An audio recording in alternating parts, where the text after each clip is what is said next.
김영환 전 의원 전화로 만나보겠습니다. 안녕하십니까? 안녕하십니까? 네, 반갑습니다. 자, 정치인으로서는 지금 요즘은 뭐 야인으로 좀 지내셨을 텐데 지금 네네. 직업이 치과 의사시지 않습니까? 치과 의사 열심히 일하고 있습니다. 잘 운영됩니까? 코로나 상황인데. 어렵지만 최선을 다하고 있습니다. 아, 그렇습니까? 또 그 광주 민주유공자 증서도 반납하지 않으셨습니까? 네, 그렇습니다. 그게 사실 김영환 전 의원님의 인생의 소중한 증서 아니었습니까, 이게? 네, 광주 민주화 운동에 참여한 것은 자랑스럽게 생각하고요. 예. 그동안 많은 것을 누렸다고 생각하고 또 민주화 운동은 이제 전 국민이 한 것이기 때문에 예. 저희가 독점해서는 안 된다는 생각으로 또 저희가 이제 이것을 반납할 때가 됐다 이렇게 생각해서 반납하게 됐습니다. 아, 그러면 이 광주 민주유공자 증서 반납하시게 된 그 결심하시게 된 그 네. 배경과 예, 윤석열 전 역시 총장 예. 말씀하십시오. 예.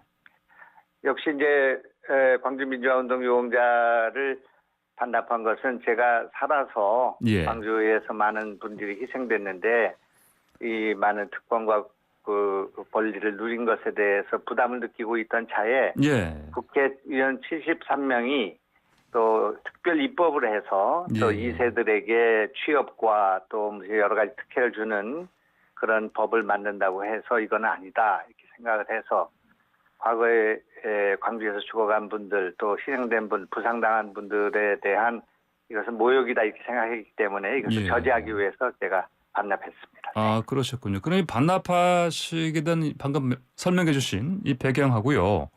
네.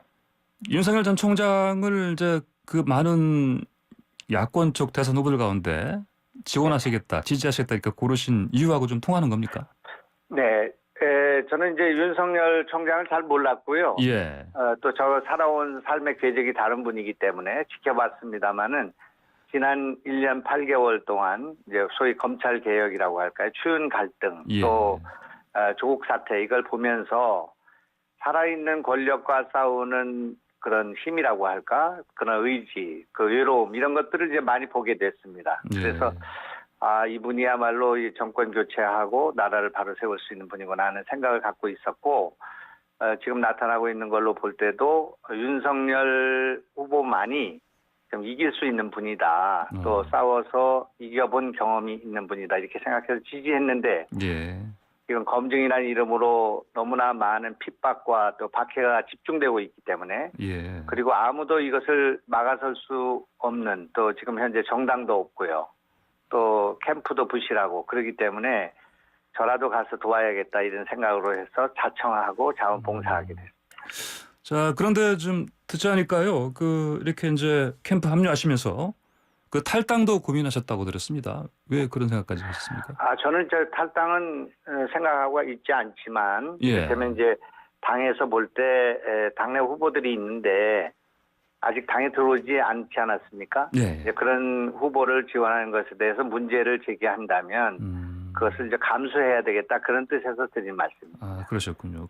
만약에요, 윤석열 후보가 국민의힘 지금 밖에서 버티고 있다 이렇게도 지금 평가를 받고 있는데 네네. 끝까지 입당하지 않으면 그러면 김영환 전 의원께서도 탈당 그때는 하시겠네요. 예. 그런 것도 생각해야 되겠지만 예. 지금으로는 이제 입당 가능성이 크고요. 또 예. 이를테면 이제 후보 단일화의 과정을 이제 생각해 볼 수는 있는데 이제 그런 경우에도 야권 후보가 되기 때문에 제 거취와 제 노선에는 변동이 없다 그렇게 생각하고 있습니다. 예. 윤석열 이제 후보와 두 번 만나셨지 않습니까? 최근에? 네, 뭐 이제 예. 최근은 이제 두서너 번 봤습니다. 네. 예. 두서너 번요? 두 번이 아니고요. 네네. 이제 제가 두 번은 기억하는 거는 이제 지난 8일에 저녁 같이 식사하신 거고요. 그다음에 네네. 이 캠프 합류하시겠다고 이제 직접 찾아가신 거 지난 16일이었고 예. 두 번 아닙니까? 그런 것 같습니다. 그런데 예. 뭐 이렇게 멀리서도 보고 했으니까요. 예. 그래서 예. 추가로 만나신 적은 있으십니까 그러면? 최근에? 대화를 나눈 적은 두 번이고 예. 또 뭐 수시로 연락을 취하고 뭐 전화 연락도 하고 그러고 있습니다. 아, 그러시군요. 예. 네네. 그러면은 김영환 전 의원께서는 이제 방금 제가 말씀드린 지난 8일 저녁 식사하실 때 좀 마음을 굳히신 겁니까? 그때 이야기 들어보시고. 예, 그 전에도 뭐 저는 그런 생각은 갖고 있었습니다만은 예. 이제 뵙게 되니까 우선 소탈하시고요. 예. 그다음에 이제 지금 이제 전직 대통령이나 뭐 지도자들이 소통이 안 돼가지고 혼밥 혼술 드시는 그런 지도자들이 많았고 그것이 문제라고 생각을 해왔는데 전혀 그런 문제가 없는 것을 이제 느껴서 참 다행이다 이렇게 생각을 했고 예. 또 정치를 안 하신 분이기 때문에 정치에 대한 지식 내지는 경험 부족하지 않는가 이렇게 생각을 했는데 대화를 나눠보니까 굉장히 박학하고 예. 또 달변이시고 또 여러 가지 문제에 대해서 해박한 생각을 갖고 있어서 토론을 앞으로 이제 토론이 중요하지 않겠습니까? 예. 여당 야당 후보의 그 합동 무슨 토론 정책 토론 이런 걸 하게 될 때 전혀 문제가 없겠구나 하는 그런 안심을 갖게 됐습니다. 아, 그러셨습니까? 그러면은 이제 윤 전 총장은 뭐 이른바 정치 새내기라고 하는데 정치 경험이 없습니다. 근데 이제 만나보시고 이야기 여러 번 나눠보시니까 좋은 의미에서 충분히 정치적인 사람이다. 대통령 자질이 있는 사람이다. 이렇게 보시는 겁니까?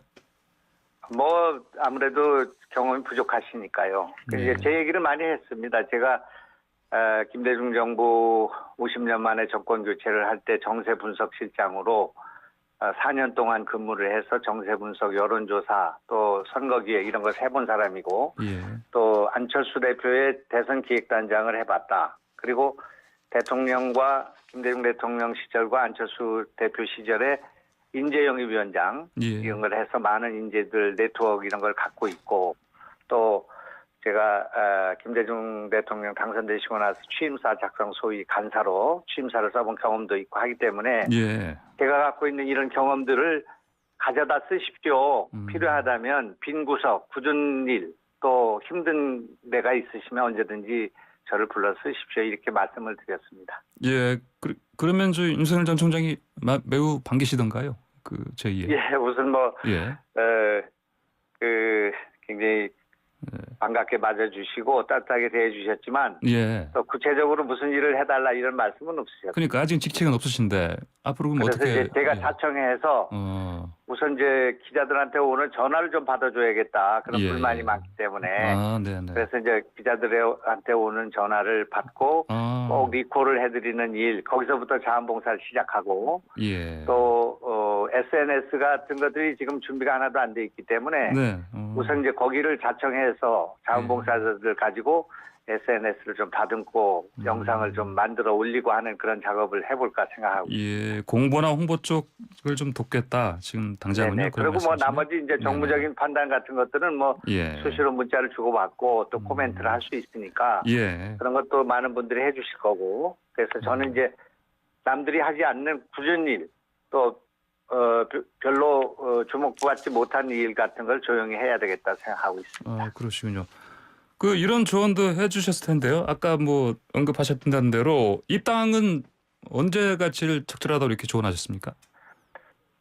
그거는 이제 결단은 일단 그 지도자가 해야 된다 이렇게 생각합니다. 그날 말씀도 정치 지도자는 끌려가는 사람이 있고 끌고 가는 사람이 있는데 예. 끌고 가는 사람이 돼야 한다. 누구의 조언도 다 듣고 많은 사람들의 얘기를 경청해야 되지만 결과적으로는 본인이 결정해서 해야 된다는 것이고 그것에 가장 중요한 것은 입당 문제 아니겠습니까? 예. 그래서 입당을 하든 단일화하든 그건 본인이 결정해야 될 문제지만 역시 국민들의 여론을 잘 살펴야 한다. 그래서 어떤 것도 예단을 갖지 말고 결정해서 그렇게 정광석화처럼 해야 된다. 그렇게 말씀드렸습니다. 전관석화처럼요. 결단을 네. 내리면요. 네네. 자, 그리고 근데 이제 지금 김종인 전 위원장이 인터뷰에서 보니까요. 아예 국민의힘 입당 안 할 거라고 예상하기도 했고요. 자, 이런 상황이면 혹시 그 전에 설령 입당하더라도 이른바 찰석연대라고 하는데 그 안철수 국민의당 대표하고 뭐 이렇게 연합한다든지 또는 제3지대 연대론이라든지 이 가능성 어떻게 보십니까?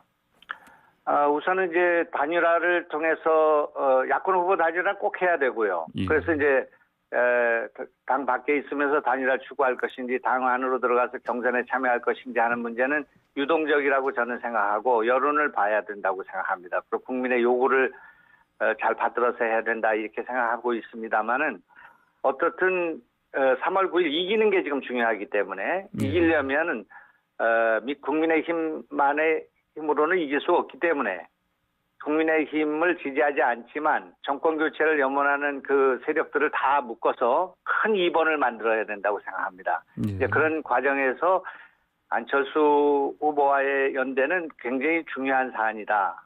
그리고 그것이 이루어진다면 정권 교체의 가능성에 상당히 접근할 수 있는 그런 길이 되지 않겠나. 개인적으로 그렇게 생각하고 있습니다만 말씀을 드린 적은 없습니다. 예. 그리고 지금 최재형 전 감사원장이 워낙 그 속전속결로 정치 행보를 해서 좀 비교가 되지 않습니까? 그리고 당 내에서는 또 뭐 이제는 플랜 B가 얘기가 나왔었는데 지금 최재형 전 원장이 굉장히 정치 행보를 빨리 하고 있기 때문에 뭐 아예 그냥 뭐 윤석열 전 총장 들어오는 기다릴 필요 없이 이쪽으로 좀 힘을 모아야 되지 않느냐 이런 의견도 나오지 않습니까? 어떻게 보십니까? 최재형 감사원장은 아주 좋은 지금 현재 야권 지형을 넓히고 국민의 관심을 높이는 데 도움이 되고 또 우리 윤석열 총장한테도 크게 도움이 된다고 저는 생각합니다. 이제 그러나 예. 이제 그분이 이제 대안이 될 수 있는가 또는 그분이 뭐라고 할까 보완제가 될 수 있는가 아니면 대안이 될 수 있는가 하는 문제는 조금 국민 여론을 봐야 된다고 생각하고요. 예. 그리고 그분이 선택하는 그 길과 지금 윤석열 총장님이 그런 의원을 확장하고 중도를 확장하고 또 탈문 진보 세력까지를 포괄하는 이 전략 이것이 어떤 것이 더 효과적인가 하는 것은 3월 9일의 승리 가능성을 누가 높일 수 있는가 하는 문제와 관련되기 때문에 그 문제에 대해서는 그렇게 무슨 둘이 대척점에 서 계시다거나 경쟁한다거나 그런 것보다는 두 분이 언젠가는 힘을 합쳐야 될 뿐이다 그렇게 생각합니다. 파이를 키울 수 있는 좋은 그런 선택을 하셨고 예. 또 그런 면에서 윤석열 총장님도 상당히 존경하고 좋아하고 그렇게 알고 있는 걸로 알고 있습니다. 그럼 언젠가는 두 분이 합치는 게 제일 나은 경우의 수다. 예, 이렇게 다 합쳐야 보시는군요. 되지만 예. 또 윤석열 예. 또 최재형 또 안철수 또 당내에 있는 많은 주자들이 예. 모두 힘을 합쳐서 완팀이 돼서 3월 9일 날 정권 교체를 세워가지고 해서 대한민국을 세워야 된다 그렇게 생각하고 있습니다. 예. 윤석열 전 총장이 광주 5.18 묘역에 갔지 않습니까? 토요일에. 눈물도 네. 글썽거렸고요. 근데 부산이나 대구보다 먼저 갔습니다. 이게 네네. 이 동선의 우선순위 봤을 때 잘한 겁니까? 저는 이제 윤석열 총장의 의미는 이제 중도 확장 내지는 이제 지역적인 그런 한계를 극복하고 국민 통합을 이루겠다는 그런 의지가 담긴 그런 광주 방문이었다고 생각하고요. 예. 두 가지의 큰 충격을 받았습니다. 하나는 이제 광주가 어떻든 폭도다 이런 그 얘기들이 있지 않았습니까? 이제 그러나 윤 총장님은 어제 자유민주주의를 수복하기 위한 피해한 거였고 그 과정 속에서 헌법 정신을 지킨 것이다. 이렇게 결정 내지는 표현함으로써 영령들에 이렇게 큰 훈장을 주고 광주 시민들에게 위로를 줬다고 생각하고요. 두 번째는 광주가 굉장히 낙후되어 있다는 거. 그렇기 때문에 첨단 산업을 중심으로 해서 광주의 미래를 열고 번영을 함으로써 이 광주의 한을 풀 수 있다는 그런 제안을 한 것. 미래를 향한 그런 말씀이 상당히 좋았다 저는 그렇게 생각합니다. 예, 근데 그 광주 방문할 때 윤 전 총장을 반기는 사람들도 많이 있었는데 또 뭐 학생 단체들 중심으로 보니까 항의를 하기도 하고 또 어떤 사람들은 윤 전 총장의 그 눈물 글썽거린 게 악어의 눈물 아니냐 이런 얘기도 하던데 진정성이 있다고 보십니까? 저는 그렇게 보는 분들도 계실 거고요. 예. 그렇기 때문에 거기를 가야 된다고 생각합니다. 그런 반대의 목소리도 들어야 되고 봐야 되고 또 예. 그런 분들을 포용해야 되고 또 그런 목소리를 불식하기 위해서 노력해야 되고 하는 거기 때문에 부정적으로 보지 말고 긍정적으로 받아들여야 한다. 그렇게 생각합니다. 예, 하나 더 여쭤보겠습니다. 지금 부인 김건희 씨 뭐 줄일설도 나오고 또 학위 표절 의혹 좀 나오고 있는데 리스크라고 보십니까? 이게? 제가 말씀드릴 계절은 아닙니다만은 좀 여기에 역대 선거를 해보지만 예. 선거가 시작되기도 전에 후보의 문제가 아닌 후보의 친인척의 문제 그리고 또 처가의 문제 그걸 또 결혼 이전의 문제까지를 이렇게 뒤지는 그런 선거 운동은 처음 봅니다. 그러나 어쨌든 공인으로서 윤석열 후보도 말씀하셨지만 무한정 그것을 검증해야 할 또 필요가 있기 때문에 예. 그런 거에 대해서 우리가 철저하게 성실하게 국민들의 의혹에 대해서는 밝히는 게 필요하고 본인도 그런 입장을 밝혔기 때문에 예. 앞으로 그런 일이 나오면 적극적으로 해명하고 또 소명을 받고 국민들의 판단을 받아야 된다. 그렇게 생각합니다. 알겠습니다. 김영은 전 의원님 이전에 18대 대선 때 출마하셨었는데요. 앞으로 예. 예, 그 생각은 계속 갖고 계십니까? 예. 컷오프가 됐고요. 예. 그때보다는 제 꼬라지를 잘 알고 제가 할 수 있는 역할을 찾아서 하다가 네. 조용히 사라지는 것이 좋겠다는 생각을 하고 있습니다. 예, 알겠습니다. 오늘 이른 예. 아침 시간에 말씀 잘 들었습니다. 감사합니다. 고맙습니다. 네. 네네. 지금까지 김영환 전 의원이었습니다.